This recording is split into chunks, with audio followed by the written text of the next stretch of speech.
بسم اللہ الرحمن الرحیم الحمدللہ رب العالمین ثم الصلاة والسلام علی سید الانبیاء والمرسلین وآلہ الطاہرین اما بعد فقد قال النبی صلی اللہ علیہ وآلہ وسلم انفاسکم فیہ تسبیح ونومکم فیہ عبادت وعملکم فیہ مقبول ودعاؤکم فیہ مستجاب۔ شیعہ پوائنٹ پر محمد نقی نجف اشرف سے آپ کی خدمت میں حاضر ہے۔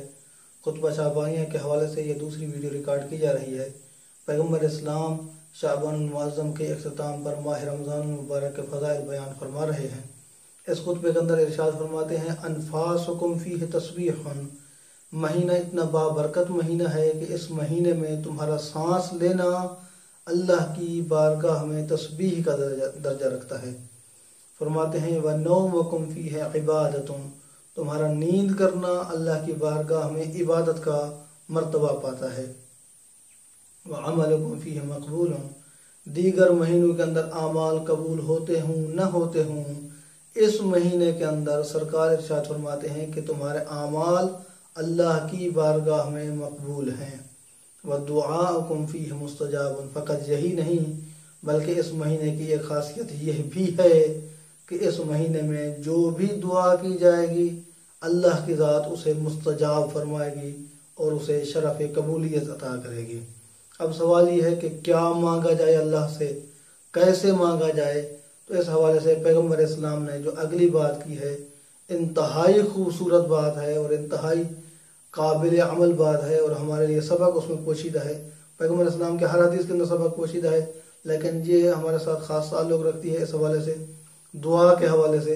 پیغمبر اسلام ارشاد فرماتے ہیں فَاسْأَلُوا اللَّهَ رَبَّكُمْ، اللہ سے سوال کرو، اپنے پروردگار سے سوال کرو، مطالبہ کرو، دعا کرو، بِنِيَّاتٍ صَادِقَةٍ وَقُلُوبٍ طَاہِرَةٍ، نیک نیتوں کے ساتھ، سچی نیتوں کے ساتھ سوال کرو اللہ کے بارگاہ میں، وَقُلُوبٍ طَاہِرَةٍ، پاک دلوں کے ساتھ سوال کرو۔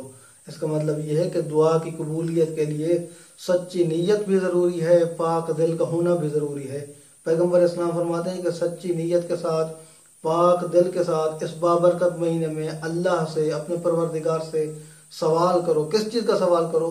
فرماتے ہیں ان یوفقکم لصیامہ وتلاوت کتابہ، کہ اللہ کی ذات تمہیں توفیق عطا کرے، اس مبارک مہینے کے روزوں کی توفیق عطا فرمائے اور اس بابرکت مہینے کے اندر قرآن مجید کی تلاوت کی توفیق عطا فرمائے۔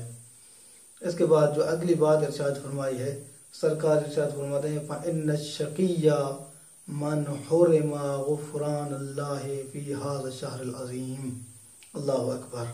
پیغمبر اسلام ارشاد فرماتے ہیں کہ اس مہینے کے اندر اگر کوئی شخص اپنی بخشش نہیں کروا سکتا ہے، اپنی مغفرت نہیں کروا سکتا ہے، فرماتے ہیں وہ بدبخت ہے، وہ شقی ہے، بدبخت ہے وہ بندہ کہ جس کی زندگی میں ماہ رمضان المبارک آئے اور وہ اپنے گناہوں کی مغفرت نہ کروا سکے۔ دعا ہے کہ اللہ کی ذات ہمارے تمام گناہان کبیرہ و صغیرہ کو اس بابرکت مہینے کے صدقے معاف فرمائے اور ہمیں توفیق عطا فرمائے کہ اس آئندہ آنے والے ماہ رمضان المبارک کے فیوز و برکات سے صحیح معنی میں استفادہ کر سکیں۔ والحمدللہ رب